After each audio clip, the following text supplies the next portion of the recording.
علی بھائی، اگلا سوال ہے۔ میں نے اپنے بچپن میں ایک ذمہ دار بریلوی عالم اور مناظر مولانا سعید احمد اسد حفظہ اللہ کی زبانی ایک واقعہ سن رکھا ہے جس کی تصدیق علی بھائی سے مطلوب ہے۔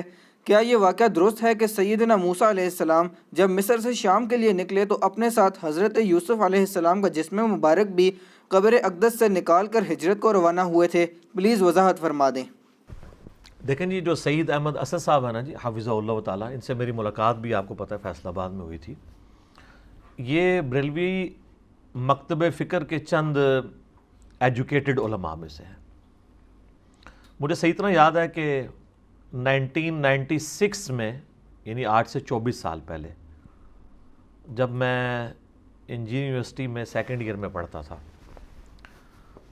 تو ویکینڈز پہ میں گھر آیا کرتا تھا، تو ان کی ایک میلاد کے موقع کے اوپر تقریر تھی۔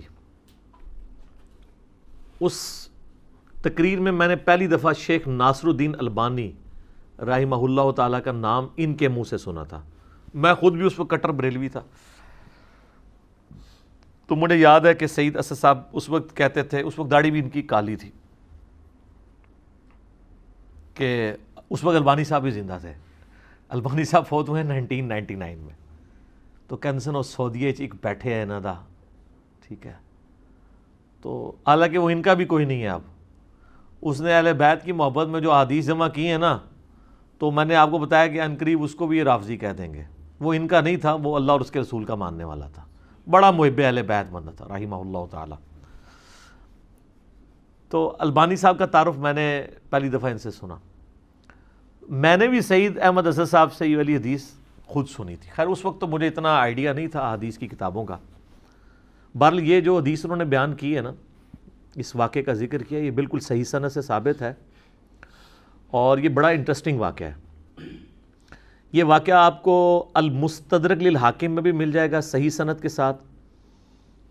امام حاکم نے اس حدیث کو امام بخاری کی شرط پہ صحیح کہا ہے، امام ذہبی نے بھی ان کی موافقت کی ہے۔ یہ حدیث جو ہے وہ مسند ابی یعلا میں بھی موجود ہے صحیح سند سے، صحیح ابن حبان کے اندر بھی موجود ہے۔ یہ حدیث تفسیر ابن کثیر میں بھی موجود ہے۔ تفسیر ابن کثیر میں جو سورہ الشعراء کی آیت نمبر 52 ہے نا، حضرت موسیٰ علیہ السلام کے بارے میں آتا ہے نا کہ اللہ تعالیٰ فرماتا ہے کہ ہم نے ان کی طرف وحی کی تھی، وَأَوْحَيْنَا إِلَىٰ مُوسَىٰ أَنْ أَسْرِ بِعِبَادِي إِنَّكُمْ مُتَّبَعُونَ۔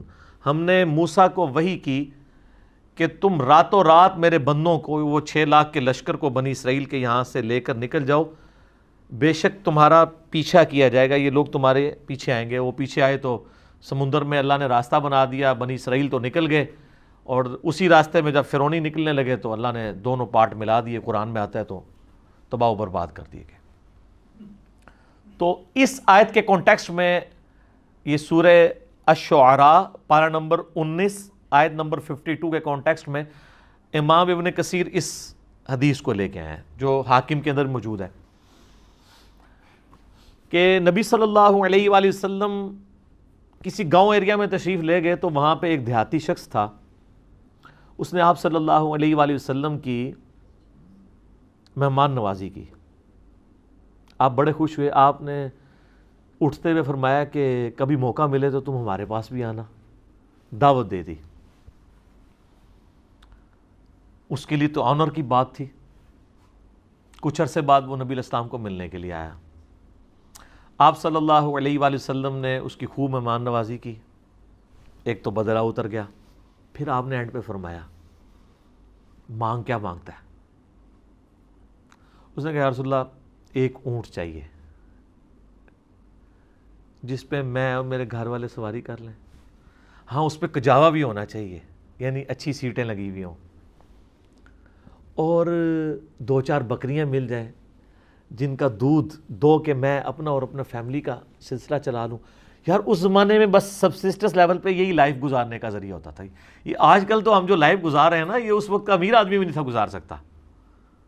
گندم کے دانے، سال کے دانے پورے ہو جائیں، دودھ کے لیے بھیڑ بکری رکھی ہیں، اللہ اللہ خیر صلی اللہ، اور کوئی کام ہی نہیں ہے۔ یہ جو آسائشیں ہیں ان کی وجہ سے ہمارے لیے مصیبت کھڑی ہوگی۔ ایک اونٹ اور چند بکریاں مانگی، اور کس سے مانگ رہا ہے؟ اللہ کے نبی سے۔ جن سے آپ کچھ بھی مانگ سکتے ہیں وہ اللہ سے لے کے دے سکتے ہیں. تو نبی علیہ السلام فرمایا اوے تجھ سے تو وہ بنی اسرائیل کی بڑھی اچھی رہ گئی اوے, جس نے موسیٰ علیہ السلام سے تو اس سے بہت بڑی چیز مانگ لی تھی. اچھا, تو صحابہ نے کہا یا رسول اللہ وہ بڑھیا کا کیا قصہ ہے؟ تو آپ فرمایا کہ ہوا یوں کہ جب بنی اسرائیل مصر سے نکلے شام جانے کے لیے موسیٰ علیہ السلام کے ساتھ, تو وہ راستہ بھول گئے. تو حضرت موسیٰ علیہ السلام نے جو بنی اسرائیل کے علماء تھے نا, ان کو بلایا, ان سے مشورہ کیا جائے کہ یہ مسئلہ کیا ہے. تو انہوں نے پھر بتایا کہ حضرت بات یہ ہے کہ حضرت یوسف علیہ السلام, حضرت یوسف علیہ السلام کی نسل سے تھے نا, آگے بنی اسرائیل میں سے تھے نا حضرت موسیٰ علیہ السلام. ان دونوں کے درمیان آلموسٹ 1400 سال کا فاصلہ ہے, حضرت یوسف اور حضرت موسیٰ علیہ السلام کے درمیان. تو حضرت موسیٰ علیہ السلام کو انہوں نے کہا کہ جب حضرت یوسف علیہ السلام کی موت کا وقت قریب آیا تھا نا, تو انہوں نے بنی اسرائیل سے ایک عہد لیا تھا کہ جب کبھی بھی تم واپس ملک شام گئے نا, کیونکہ اصل ان کا وطن تو شام تھا, وہ تو حضرت یوسف علیہ السلام سورہ یوسف میں آتا ہے نا کہ بکھ کے وہاں تک پہنچے, پھر اللہ نے وہاں ان کو مرتبہ دیا تو بنی اسرائیل وہاں پہ شفٹ ہو گئے.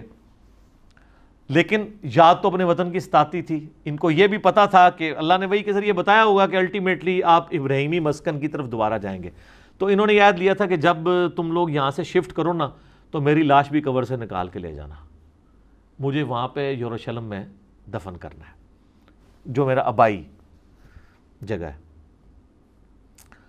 حضرت موسیٰ علیہ السلام نے کہا او ہو, یہ تو پھر ہمیں راستہ نہیں ملے گا, یوسف علیہ السلام نے نال کھڑنا پینا ہے, کیونکہ اللہ کی طرف سے ہو رہا تھا. ان کا اچھا ٹھیک ہے جی بتاؤ قبر کی طرف. ان کا جی قبر بھی نہیں پتا ہمیں, کیونکہ اس زمانے میں مزار نہیں ہوتے تھے. پوائنٹ ٹو بی نوٹڈ, مزار تو نہیں. اور یوسف علیہ السلام تو بہت بڑی شخصیت تھے, ان کا بہت بڑا مزار ہونا چاہیے تھا, وہاں وزیر خوراک رہے تھے وہ. انہوں نے کہا جی ایک بڑھیا ہے جس کو قبر کا ایڈریس پتہ ہے, لیکن وہ کہتی ہے کہ موسیٰ کو میرے پاس خود بھیجو, میں اس کے ساتھ نیگوشیشن کروں گی تو جگہ بتاؤں گی قبر کی. حضرت موسیٰ علیہ السلام نے کہا ٹھیک ہے بات کر لیتے ہیں. تو کہا اماں بتا. انہوں نے کہا اس طرح نہیں ہے, مجھے اس کا معاوضہ ادا کرنا ہوگا. حضرت موسیٰ علیہ السلام نے کہا اس کا معاوضہ کیا؟ وہ تو ایکسپیکٹ کر رہے تھے کوئی پیسے, کوئی مال, کوئی بکریاں, کوئی اونٹ, جس طرح اس صحابی نے بھی مانگ لیا. انہوں نے کہا جی معاوضہ یہ ہے کہ میں جنت میں تمہارے ساتھ رہوں گی.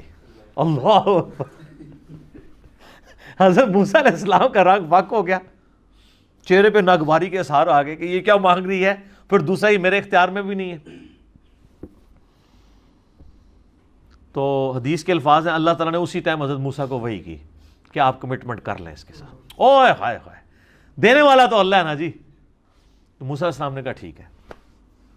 اس لیے حضور نے اس اعرابی کو کہا او یار تجھے تو بڑھیا اچھی رہ گئی, یعنی تو مجھ سے جنت میں میرا پڑوس مانگ لیتا, تو نے مانگی تو دنیا کی چیز مانگی.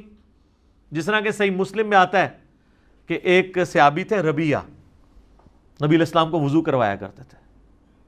ایک دن سمندر رحمت جوش میں آیا, فرمایا سل ربیہ, ربیہ کیا مانگتا ہے؟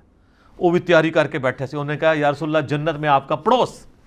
ہو سکتا ہے اس واقعے کے بعد یہ ہوا ہو, انہوں نے یہ بات سنی ہوئی ہو, اہم ممکن ہے, یہ میری اسیسمنٹ ہے.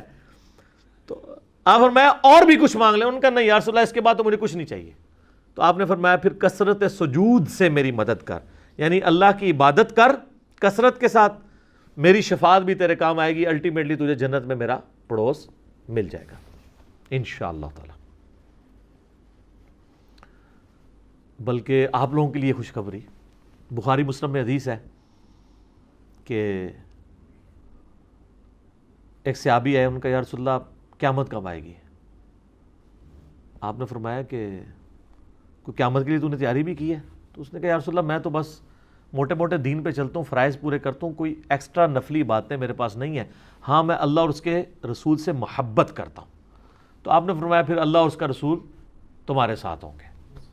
حضرت انس بن مالک کہتے ہیں کہ اسلام لانے کے بعد رسول اللہ کے کسی فرمان سے ہمیں اتنی خوشی نہیں ہوئی جتنا اس فرمان سے ہوئی کہ جو اللہ اور اس کے رسول کے ساتھ محبت کرتا ہے, اللہ اور اس کا رسول قیامت والے دن اس کے ساتھ ہوں گے, یعنی اسے بھی پڑوس مل جائے گا. اور پھر حضرت انس بن مالک کے الفاظ ہیں بخاری مسلم میں، اے اللہ میں اللہ سے، اس کے رسول سے، حضرت ابو بکر عمر سے محبت کرتا ہوں، گو میرے اعمال ابو بکر عمر والے نہیں ہیں، لیکن یا اللہ مجھے بھی اپنا اور اپنے محبوب کا ساتھ قیامت والے دن نصیب فرما، آمین۔ ہم بھی دعا کرتے ہیں کہ گو ہمارے اعمال بھی صحابہ اور اہل بیت والے نہیں ہیں، تب بھی اللہ تعالیٰ محض اپنی رحمت سے، اپنے نبی علیہ السلام کی شفاعت سے ہمیں ان مبارک ہستیوں کا پڑوس قیامت والے دن نصیب فرمائے، آمین ثم آمین۔ اچھا، تو اب وہ بڑھیا نے کہا کہ جی میں آپ کو پتہ بتاتی ہوں۔ اب وہ بڑھیا جناب ان کو ایک تالاب کے اوپر لے آئی، حدیث کے الفاظ ہیں وہ تالاب بھی بالکل سبز ہو چکا ہوا تھا، یعنی بہت پرانا تالاب تھا، کوئی اتنا یوز میں بھی نہیں تھا، کوئی سمجھ لیں آج کل جس طرح کیچڑ والا کوئی جوہڑ ہوتا ہے۔ اس نے کہا جی اس پانی اس کا نا تالاب کا باہر نکلوائیں، اس تالاب کو خشک کریں۔ تو تالاب خشک کیا گیا، تو اس کی بیسمنٹ کے اندر اس نے نا ایک جگہ لوکیٹ کی کہ یہاں پہ آپ کھودیں، یہاں پہ ان کی قبر ہے۔ اے دسو کسی لبنی سی اس مانے علم غیب ہی نہیں سی ہوندا، نہیں تو لب جاندہ، ٹھیک ہے۔ بزرگوں کہتے ہیں نا علم غیب ہے، وہ جب تک اللہ نہ بتائے تو پیغمبر کو بھی نہیں پتہ چلتا۔ تو خیر وہ قبر کھودی، اور حدیث کے الفاظ ہیں کہ انہوں نے حضرت یوسف علیہ السلام کا جسد انور نکالا، تو پھر بنی اسرائیل کے لیے جو ہے نا راستہ بالکل واضح ہو گیا، پھر وہ اپنے سفر پہ چل پڑے۔ تو یہ حدیث ہے جس میں حضرت یوسف علیہ السلام کا جسد انور وہاں پہ شفٹ کرنے کی بات ہے۔ لیکن اس حدیث کے اندر ایک اشکال بھی ہے، میں اس کو کلیئر کر دوں۔ اس حدیث میں الفاظ ہیں کہ حضرت موسیٰ علیہ السلام نے کہا وَاسْتَخْرِجُوا عِظَامَ یوسف، یوسف کی ہڈیوں کو یہاں سے نکالو۔ اس کی وجہ سے بعض لوگ یہ کہتے ہیں کہ جی یہ تو حضرت یوسف علیہ السلام کا تو جسم معاذ اللہ سلامت نہیں تھا، وہ تو ہڈیاں شفٹ کی گئی ہیں۔ شیخ البانی رحمہ اللہ تعالیٰ سلسلہ احادیث صحیحہ میں لکھتے ہیں کہ میں بڑا عرصہ پریشان رہا کہ ہمیں تو صحیح احادیث کی روشنی میں یہ بات پتہ ہے، ایون قرآن سے بھی اشارہ ملتا ہے، میں بعد میں بتاتا ہوں آپ کو، کہ انبیاء کے جسموں کو مٹی نہیں کھاتی ہے، تو یہ کیسے ہو سکتا ہے کہ یوسف علیہ السلام کے ہڈیوں کا ڈھانچہ وہاں پہ ہو؟ تو کہتے ہیں میرا مسئلہ حل ہوا جب میں نے سنن نبی داؤد میں وہ حدیث پڑھی نا، حضرت تمیم داری نے کہا یا رسول اللہ صلی اللہ علیہ وآلہ وسلم آپ یعنی کھڑے ہو کے خطبہ دیتے ہیں، تو میں آپ کے لیے ایک ممبر نہ تیار کروا دوں جس پہ آپ بیٹھ کے تھوڑی دیر آرام کر لیا کریں۔ تو اس میں پتہ کیا الفاظ ہیں؟ وہ کہتے ہیں یحمل عظامک، اس ممبر پہ آپ اپنی ہڈیاں رکھ سکیں، ہونا تو چاہیے تھا جسم رکھ سکیں۔ تو البانی کہتے ہیں کہ وہ مجھے پتہ چلا کہ یہ عرب کے لوگ محاورتاً یہ لفظ بولتے ہیں، یعنی وہ جسم ہڈیوں کے ایکویلنٹ جسم اور جسم کے لیے ہڈیاں استعمال کرتے ہیں، ٹھیک ہے۔ جیسے ہمارے جسم میں درد ہو تو ہم کیا کہتے ہیں میری ہڈیاں ٹوٹ رہی ہیں، اس کا یہ مطلب نہیں ہوتا کہ فزیکلی کوئی ہڈیاں ٹوٹ رہی ہیں، جسم میں درد ہے۔ بریانی کھائی ہے تو سینے میں آگ لگی ہوئی ہے، اس سے مراد وہ فائر نہیں ہوتی، یہ محاورتاً۔ تو کہتے ہیں اس صحابی نے یہ بھی کہہ سکتا تھا یا رسول اللہ جس پہ آپ آرام کر سکیں، اس نے لفظ کیوں استعمال کیے کہ یحمل عظامک، آپ کی ہڈیاں، آپ اپنی ہڈیاں اس پہ رکھ سکیں، تو ہڈیاں اپنی کو رکھ سکتا ہے۔ تو اس اشکال کا جواب ہو گیا۔ اب آ جائیں اس آیت کی طرف جو میں نے کہا قرآن میں، وہ سورہ سبا ہے، آیت نمبر 14۔ اعوذ باللہ من الشیطان الرجیم، بسم اللہ الرحمن الرحیم۔ یہ بڑا مشہور واقعہ ہے، حضرت سلیمان بن داود علیہ السلام، آپ کو پتہ ہے جب یہ فوت ہو گئے تو یہ ہیکل سلیمانی تعمیر کروا رہے تھے، تو ایک عصا کے سہارے یہ کھڑے رہے، اس کا ذکر ہے۔ فلما قضینا علیہ الموت، جب ہم نے ان پر موت وارد کر دی، ما دلہم علی موتہ الا دابۃ الارض تأکل من سأتہ، تو ان کی موت کی خبر نہیں دی مگر اس زمین کے کیڑے نے جو ان کے عصا کو کھا گیا۔ اب وہ عصا کے سہارے ظاہر کرسی بھی بیٹھے ہوں گے، یوں کر کے سہارا لیا ہوا ہوگا، جس سے فیل یہ ہو رہا تھا کہ وہ زندہ ہی ہیں، لیکن کسی جن کی یہ بھی جرت نہیں ہوئی ہے کہ روب اتنا تھا کہ کسی کی یہ بھی نہیں ضرورت ہوئی کہ کہیں فوت ہی نہ ہو گئے ہوں کہ اٹھ کے نماز بھی نہیں پڑھ رہے، کتنے دنوں سے جسم اسی طریقے سے ہے، اتنی بھی ان کی ضرورت نہیں تھی، ڈرتے تھے۔ فلما خر، جب ان کا جسم نیچے آیا، یعنی کیا ہوا کہ وہ دیمک جو ہے نا اس کو چاٹ گئی۔ تو سر دیمک ایک دن میں نہیں چاٹتی،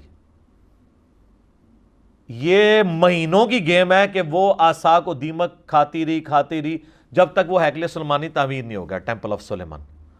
تو قرآن کہہ رہا ہے کہ حضرت سلیمان علیہ السلام اس کے سارے پہ رہے، تو اس کا مطلب ان کا جسم بھی سلامت، فریشنس بھی سلامت، آنکھوں کی چمک بھی سلامت، سب کچھ۔ ادروائز تو ان کو شک پڑ جاتا، اور اللہ نے اس چیز کا ذکر کیا ہے کہ یہ اللہ نے کیوں کروایا ہے۔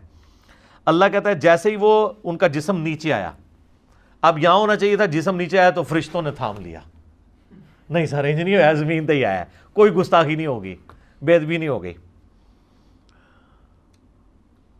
تبینت الجن ان لو کانوا یعلمون الغیب، اس سے جنوں کے اوپر یہ حقیقت کھل گئی کہ اگر وہ غیب کا علم جانتے ہوتے، ما لبثوا فی العذاب المہین، تو اتنے بڑے عذاب کو نہ وہ کاٹتے کہ کتنے مہینوں سے وہ حضرت سلمان کے ڈر کی وجہ سے اتنے بڑے بڑے پتھر اٹھا کے ہیکل سلیمانی تعمیر کر رہے تھے، اگر ان کو پتہ چلتا کہ 8-9 مہینے تو یہی کام ہو رہا ہے۔ جیسے میں نے آپ کو بتایا نا، آج کل تو آپ سی سی ٹی وی کیمرہ ویسے ہی لگا دینا، چاہے اس کا کنیکشن بھی پیچھے نہ ہو، اور 3-4 آپ گھر کے باہر لگا دیں تو کوئی جناب اس طرف جاتا بھی نہیں ہے، ان کو ڈر لگا رہتا ہے یار یہ تو نظر آ جائیں گے ہم۔ تو اللہ تعالیٰ فرمایا کہ علم غیب اگر جنوں کو ہوتا نا تو ان کو کیوں نہیں پتہ چل گیا کہ یہ فوت ہو گئے۔ تو علم غیب والا عقیدہ اللہ تعالیٰ نے بڑا قرآن میں کلیئر کیا ہوا ہے، آپ نے نہیں ماننا تو نہ مانے، ایک علیحدہ بات ہے۔ جنات سے جتنی بھی خبریں کائنوں تک پہنچتی ہیں نا، وہ قرآن حکیم میں بھی آیا ہے، بخاری مسلم میں اس کی ڈیٹیل موجود ہے، وہ فرشتوں کی ڈسکشن کے ساتھ کچھ باتیں اچک لیتے ہیں تو وہ چلی جاتی ہیں، باقی بخاری مسلم کے الفاظ ہیں، وہ 100 باتیں اس میں اور ملا کے کائنوں کے دماغ میں ڈالتے ہیں اور وہ آگے پھیلا دیتے ہیں۔ باقی جو پاسٹ ٹینس کا واقعہ اگر کوئی جن بتا دیتا ہے نا تو وہ غیب کی بات نہیں ہے، کیونکہ پاسٹ ٹینس میں جو چیز ہو چکی وہ تو علم میں آ گئی نا۔ یعنی اگر میں کہوں کہ ذوالفقار علی بھٹو پھانسی چڑھ چکے ہیں تو میرے زمانے میں تو نہیں چڑھے، میری پیدائش سے وہ پہلے چڑھے ہوئے پھانسی، تو یہ نہیں میں نے دیکھا ہے، لیکن یہ خبر آج کی ڈیٹ میں درست ہے، لیکن مستقبل کی خبر کوئی نہیں دے سکتا، اور یہاں تو ان کے سامنے تھا، ان کو نہیں پتہ چلا جب تک کہ وہ نہیں۔ تو یہ آیت بھی اس بات کا ثبوت ہے کہ انبیاء کے جسم سلامت رہتے ہیں ان کی وفات کے بعد بھی، ورنہ تو ڈیکمپوز ہو جاتا، 2 دن سے زیادہ تو نکالتے ہی نہیں، اتنی بدبو آنا شروع ہو جاتی ہے۔ باقی اس کو سپورٹی وہ حدیث ہے جو سنن ابی داؤد میں، سنن نسائی میں اور سنن ابن ماجہ میں ہے، مشکات میں موجود ہے، سیدنا اوس بن اوس رضی اللہ تعالیٰ عنہ سے کہ نبی علیہ السلام نے فرمایا کہ جمعے کا دن جو ہے وہ تمہارے ایام میں سب سے بہتر ہے، اسی دن آدم علیہ السلام پیدا ہوئے، اسی دن وہ فوت ہوئے، اسی دن سور پھونکا جائے گا، تم جمعے کے دن کثرت کے ساتھ مجھ پہ درود پڑھو، بے شک تمہارا درود مجھ پہ پیش کیا جائے گا۔ تو صحابہ نے کہا کہ یا رسول اللہ، جب آپ مر جائیں گے اور آپ کی ہڈیاں مٹی میں گھل مل جائیں گی، ذرا الفاظ سنیں، اس زمانے میں اس طرح گستاخی کا فتویٰ نہیں لگاتا تھا، جواب دیے جاتے تھے، تو آپ پہ درود کیسے پیش ہوگا؟ یہ تو نیچرل پروسیس ایسا ہوگا۔ تو نبی علیہ السلام نے فرمایا، اب دیکھیں اس کی برکت ہوئی کہ عقیدہ پتہ چل گیا، آپ نے فرمایا کہ ان اللہ قد حرم علی الارض ان تاکل اجساد الانبیاء، بے شک اللہ نے اس بات کو حرام کر دیا ہے مٹی کے لیے کہ وہ نبیوں کے جسموں کو کھائے، نبیوں کے جسم مٹی نہیں کھائے گی، وہ ان کی وفات کے بعد بھی قبروں میں سلامت رہیں گے۔ اچھا، اس حدیث کو آلموسٹ سارے محدثین نے صحیح کہا ہے، اس حدیث کو امام حاکم نے بھی صحیح کہا، امام ذہبی نے موافقت کی، صحیح ابن حبان میں بھی ہے، امام ابن حبان نے بھی صحیح کہا، امام نووی نے بھی ٹھیک کہا، امام ابن قیم نے بھی ٹھیک کہا، لیکن امام بخاری کی ریزرویشن ہے اس حدیث کے اوپر، عقیدے کے اوپر نہیں، حدیث کے اوپر۔ وہ کہتے ہیں اس حدیث میں جو ایک راوی ہے نا، اس راوی کا نام ہے عبد الرحمن بن یزید بن جابر، وہ کہتے ہیں یہ بن جابر نہیں ہے، وہ تو ثقہ راوی ہے، یہ بن تمیم ہے جو ضعیف راوی ہے، جبکہ باقی سارے محدثین کہتے ہیں نہیں وہ بن جابر ہی ہے، بن تمیم نہیں ہے۔ اسی وجہ سے شیخ زبیر لزئی صاحب بھی اس حدیث کو ضعیف کہتے تھے۔ تو ہم نے پہلے بھی کلیریفائی کیا کہ ان کا یہ حکم لگانے میں غلطی ہے. اس حدیث کو البانی بھی، شعیب آرنوت بھی، ایون خود شیخ زبیر صاحب کے شاگرد غلام مصطفیٰ ظہیر صاحب نے امام نسائی کی کتاب وفات النبی کا ترجمہ کیا، انہوں نے بھی کہا کہ یہ حدیث ٹھیک ہے. لیکن شیخ زبیر صاحب اس عقیدے کو صحیح مانتے تھے، کیونکہ یہ حدیث فضل الصلاۃ علی النبی جو قاضی اسماعیل مالکی کی کتاب ہے المتوفا 287 ہجری، پہلے 300 سال میں درود شریف کے فضائل پہ لکھی گئی ہے، اس میں بھی یہ حدیث موجود ہے. تو اس کی تحقیق کرتے ہوئے شیخ زبیر صاحب نے لکھا ہے کہ حدیث وہی والا لکھا کہ یہ بن تمیم ہے، بن جابر نہیں ہے. البتہ انہوں نے کہا جہاں تک اس عقیدے کا تعلق ہے نا کہ انبیاء کے جسم سلامت ہیں تو وہ بالکل ٹھیک ہے. اور انہوں نے کہا اس کی دلیل ہے المصنف ابن ابی شیبہ میں صحیح سند کے ساتھ حضرت عمر فاروق رضی اللہ تعالیٰ عنہ کا قول ہے جو انہوں نے نقل کیا. ان تو خالی قول نقل کیا، وہ پوری حدیث مصنف ابن ابی شیبہ میں ایسا ہے کہ جب یہ پرشین امپائر گری نا تو تستر شہر تھا پرشین امپائر کا، جب وہ فتح ہوا نا تو ابو موسیٰ اشعری رضی اللہ تعالیٰ عنہ نے حضرت عمر کو خط لکھا کہ یہاں پر ہم نے خزانے کو جب ٹیک اوور کیا تو یہاں میں ایک بہت بڑا تابوت ملا ہے جس میں ایک بہت بڑی لاش ہے، اور وہ لاش اتنی بڑی ہے کہ ایک ہاتھ تو صرف اس کا ناک ہے، یعنی یہ ناک کا سائز جو ہے نا وہ 1.5 فٹ کے قریب ہے. تو اب آپ دیکھ لیں کتنی بڑی لاش ہے. اور یہاں کے لوگوں کا یہ عقیدہ ہے جب بارش نہیں ہوتی تو اس لاش کو اوپن ایئر میں لے آتے ہیں تو اللہ تعالیٰ بارش دے دیتا ہے. تو آپ کو لیٹر ملتا تو آپ کہتے ہیں جناب فوراً ایک وڈا مزار بنواؤ ہے. حضرت عمر تک جب پہنچا تو آپ نے کعب احبار کو، یہودی عالم تھے جو بعد میں مسلمان ہو گئے، نبی علیہ السلام کی زندگی میں تھے لیکن اسلام قبول نہیں کیا، اس لیے صحابی نہیں بعد میں. تو انہوں نے وہ پورے ساتھ ڈاکومنٹس بھی بھیجے تو انہوں نے کہا یہ حضرت دانیال علیہ السلام کا تابوت ہے. تو پھر حضرت عمر نے خط لکھا کہ راتوں رات 13 قبریں کھودو، ایک نہیں 13، تاکہ پتہ ہی نہیں چلے کس میں دفنا ہے، نامعلوم جگہ پہ، اور راتوں رات ان کو دفن کر دو. یہ حضرت دانیال علیہ السلام کا جسم اطہر ہے. اور اس میں حضرت عمر نے کہا وَالنَّارُ لَا تَأْكُلُ الْأَنْبِيَاءَ وَالْأَرْضُ لَا تَأْكُلُ الْأَنْبِيَاءَ.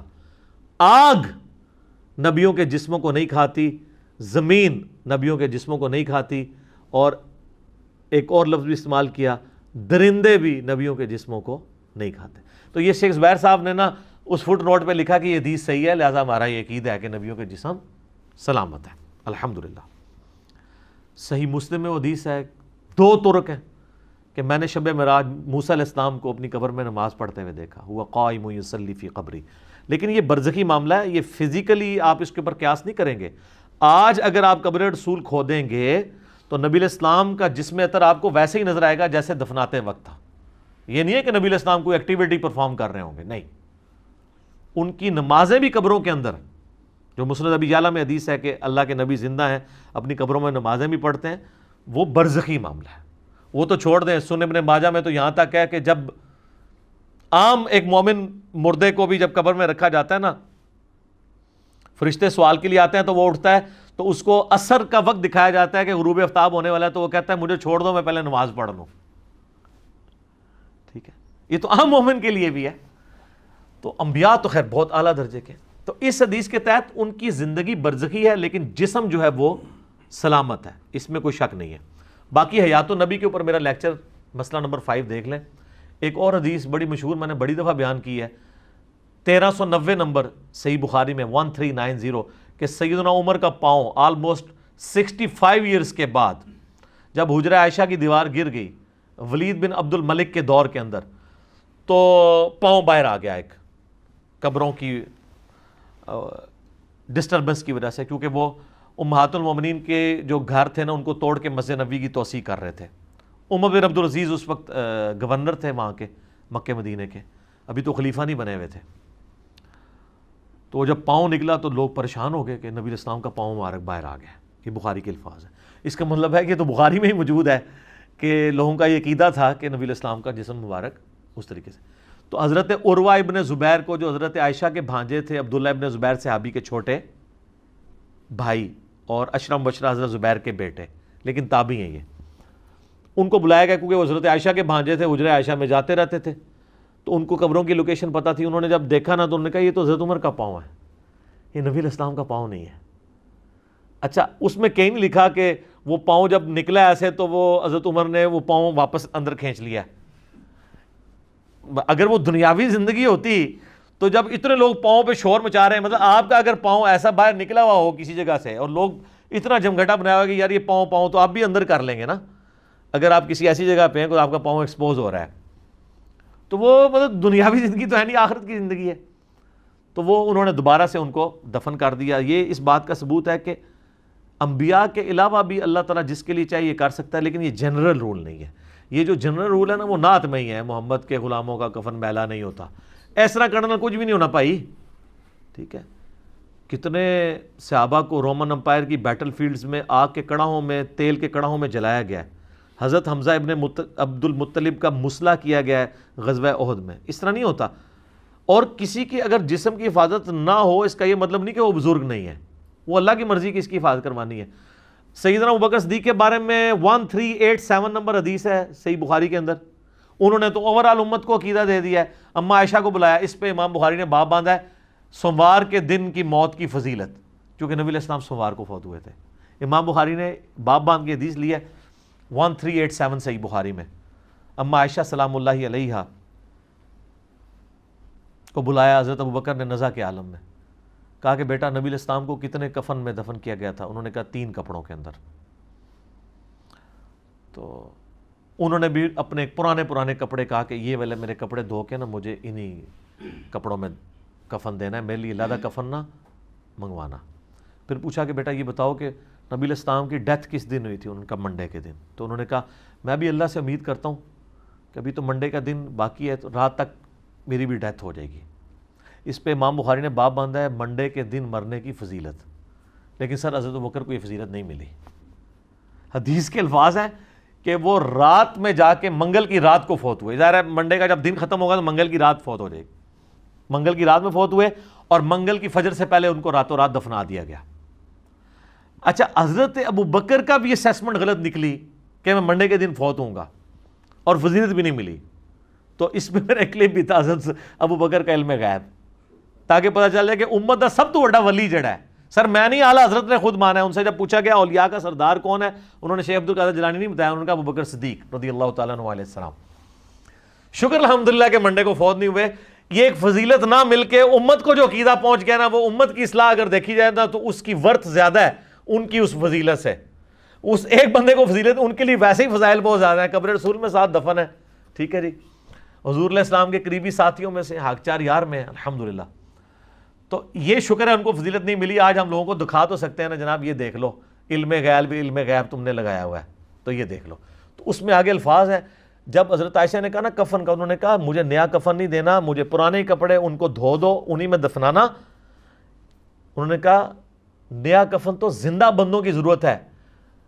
یہ جو نیا کفن اگر کسی مردے کو پہناتے ہو نا، اور بلکہ انہوں نے تو اپنے بارے میں یہ بات کی، عاجزی ہے ان کی. ہمارا تو عقیدہ ہے ان کا جسم بھی سلامت ہے انشاءاللہ. وہ کہتے ہیں یہ تو مرنے کے بعد پیپ، خون اور گلی سڑی ہڈیوں کا حصہ بننا ہے اس کفن نے، تو کیوں نیا کفن ضائع کرتے ہو میرے اوپر؟ یہ انہوں نے عقیدہ دے دیا کہ یہ آپ کی جو نعت کا یہ ایک جذباتی قسم کا شعر ہے جی، میلا نہیں ہوتا. ہاں کفن میلا نہیں ہوگا اگر سائبیریا میں دفنا دیں. میں گارنٹی دیتا ہوں اتنے کافر بھی کو دب دو نا، وہ چونکہ برف ہے 1000 سال تک بھی نہ مردہ ٹیمپر ہوگا نہ کفن میلا ہوگا. وہ ٹیمپریچر ہے نا، وہ جیسے مردہ خانوں میں آپ لکھواتے ہیں لاشیں، تو سائبیریا دے سارے ہی ٹیمپریچر بلو وہ دے فریزنگ پوائنٹ ہوتے ہیں، تو کچھ بھی نہیں ہونا. تو یہ اب آپ دیکھ لیں. اچھا یہاں پہ میں بتا دوں، جسم سلامت ہونے سے کوئی بھی شخص دنیاوی زندگی مراد نہ رہے.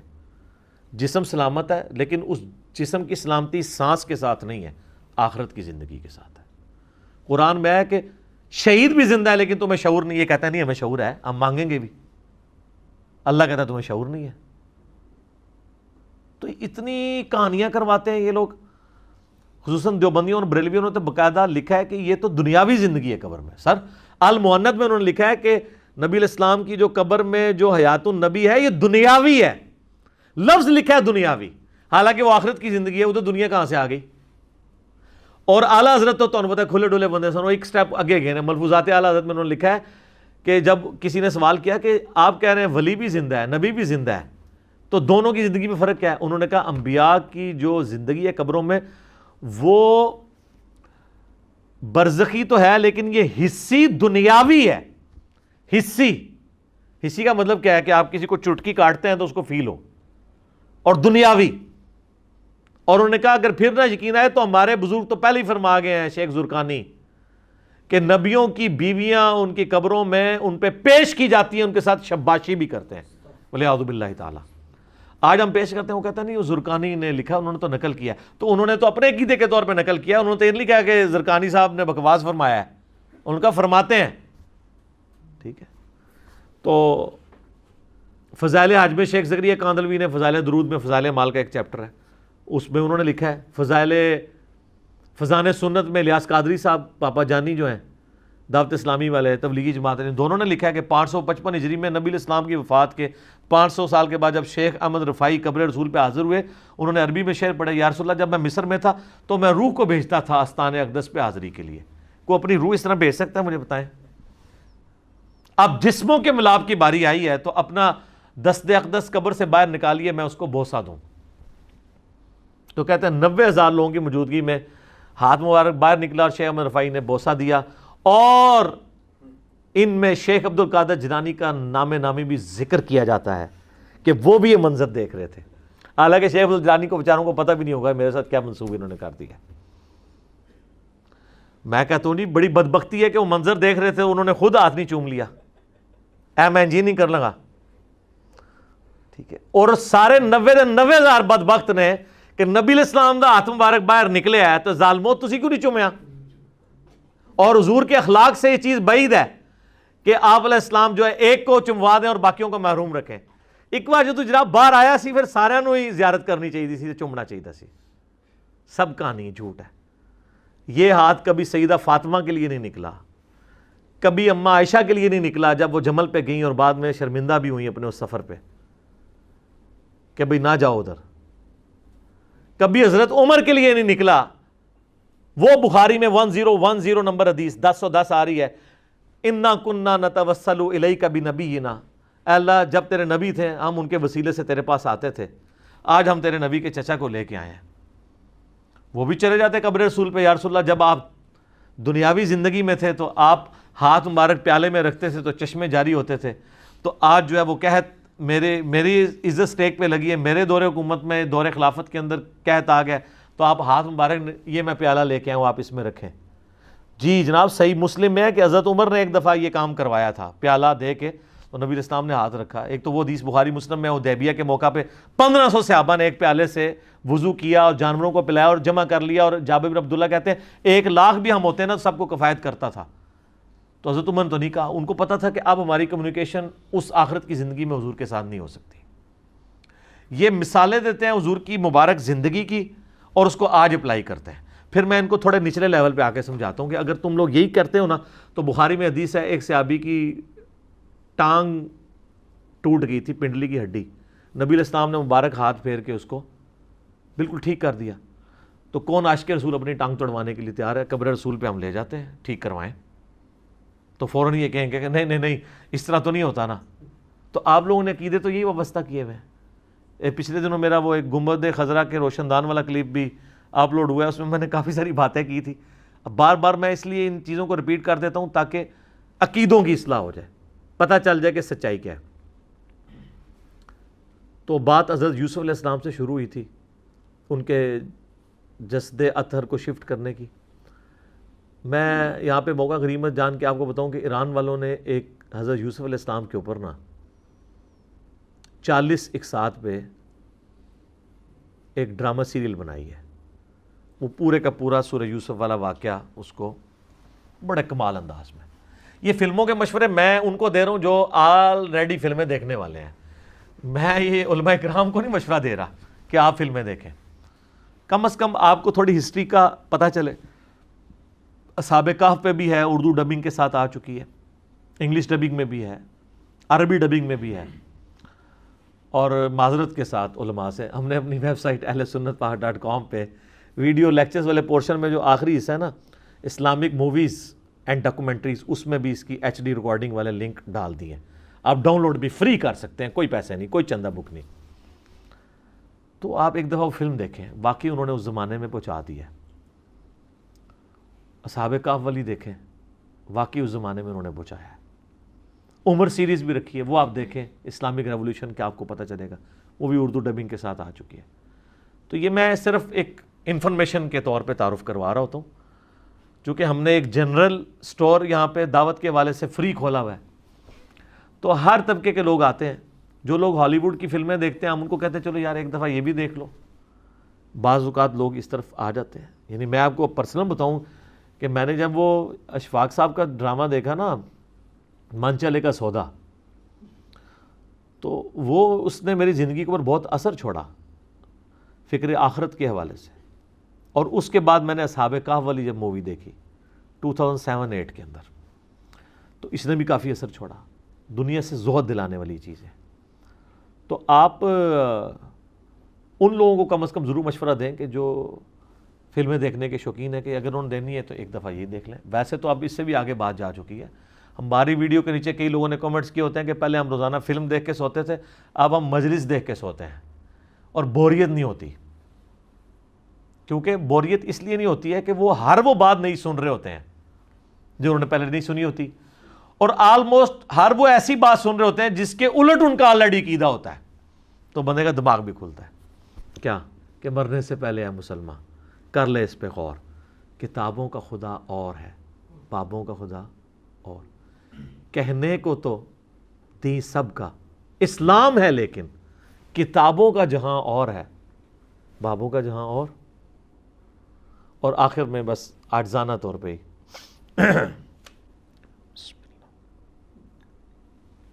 کہ نہ میں بابی نہ میں بابی، میں ہوں مسلم علمی کتابی۔ ٹھیک ہوگا جی؟